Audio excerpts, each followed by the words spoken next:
Stromer. Happy Thursday morning. How are you?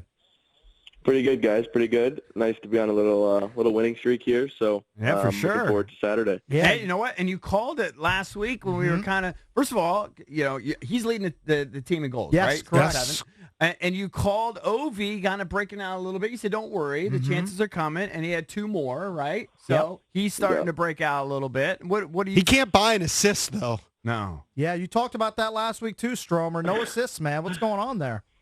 I don't know what's going on. I don't know. This has to be the longest streak I've ever gone in my entire life without getting an assist. But I mean, the team's winning, and I'm getting some goals. Yeah. And I feel like I'm getting some good chances, and I guess that's the way that the hockey gods are working right now. So I'll take the wins over the assists any day of the week. So we'll take that. I heard you talking to Al Koken between periods after you scored your goal, and I can't remember who was on the ice with you, but you said that you were maybe looking to pass it to him because you thought that the defender would come over to you, but instead you just had to take the shot. I think it was Phillips, the 2-on-1. Yeah, it was Phillips. Yeah, it was Phillips. Yeah, I mean, like on a 2-on-1 especially, you kind of got to read off the defenseman. I think, most players in the NHL are good enough to kind of slip it through the defenseman. So I think their main play is to try to take away the other guy in the 2-on-1.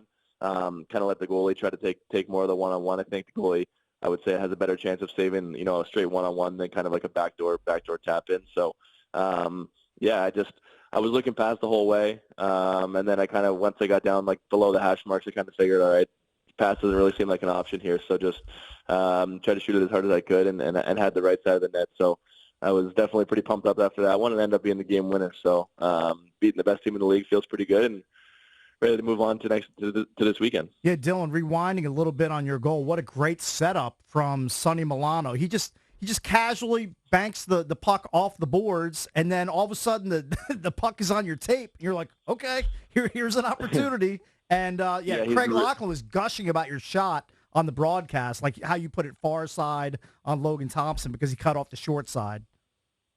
Yeah, Sonny's a really, really smart player. They kind of threw a D-to-D pass, and then it went off to Enwall. And as soon as they put a D-to-D pass, I felt like it was kind of going to be a bad pass. And I kind of screamed at Sonny, and he heard me right away. I asked him on the bench if he heard me. He said, "Oh yeah, I heard you." And he just kind of banked it right off the wall. And I knew when I looked up, I was going to have a pretty clear-cut 2-on-1. So nice to put that one home and give us a big lead there.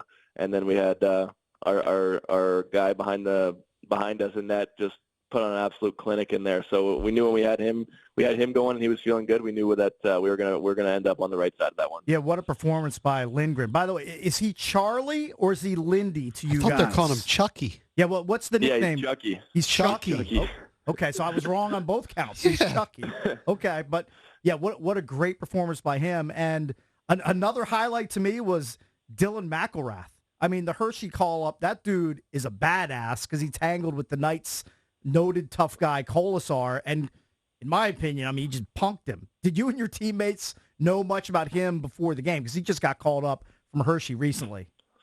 Yeah, he's known tough guy, Dylan McElrath. Yeah, he's a guy that everyone loves to have on their team. He's honestly such a nice guy, too, off the ice. Like, he's so down to earth. Everyone's so happy to see him when he gets called up. He's the captain in Hershey, and he won a Calder Cup there last year with them, and he's just a great guy to have around. And for that reason, he steps up on a pretty tough 2-on-2 and absolutely smokes a guy. And then he turned around and it was like, I think he just punched the guy right in the face before the guy even dropped his gloves. So he knew it was coming. And then he dropped the gloves. And yeah, Kolasar's a tough cookie for sure. And no, it was a really good fight. I don't think he realized that we had a 4-on-2 going down the other way, but I guess we'll give that trade off if that happens. Talking to Dylan Strome, leads the Caps with 7 goals. They have won 7 of their last 9 games. I wanted to ask you about when you become an enforcer. So you told us last time you and your brothers, you guys start playing hockey when you're young. You were on skates when you were 2 or 3 years old. At what age, like 7, 8, do you know who are going to be the hockey badasses? You mean badasses like tough guys or like yeah, you're gonna be like good? Like I heard the story. My brother's son, my nephew, played hockey, and there was somebody that knew Tom Wilson when he was a kid, and he said we knew that guy was a mean MFer when he was like 6 or 7.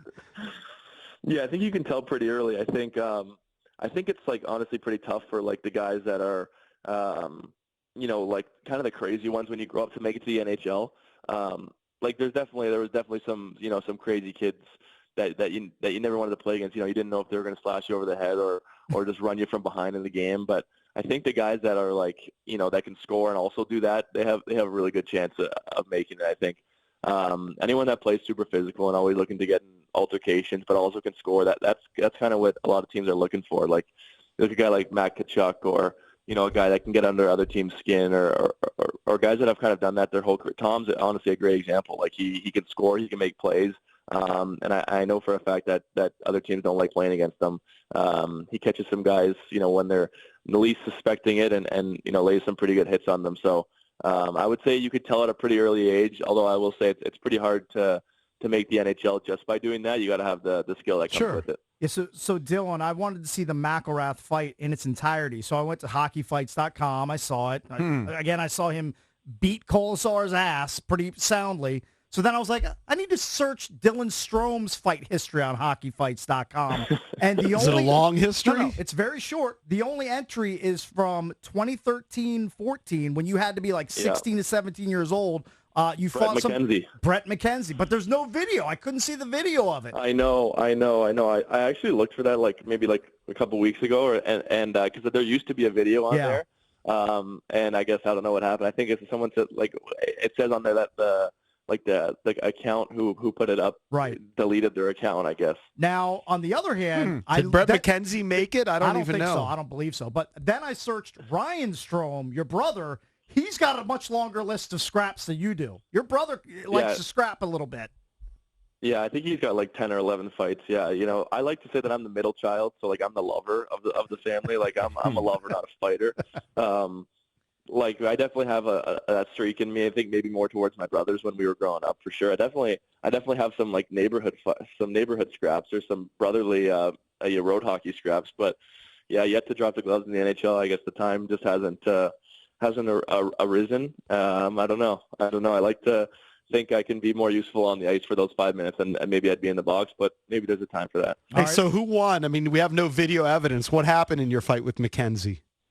I remember we were down. We were on a little losing streak, and it was my first year in junior, so kind of the first year that you were allowed to fight. And we were on a couple game losing streak, and we were down 2-0 in the game. Just asked him at center ice, and he said no, kind of maybe later. And I said no, we got to do it now or not at all. So the ref just dropped the puck, and we kind of just both dropped the gloves. I think on hockey fights, it was pretty even. Honestly, he's a pretty big guy. He's taller than me. You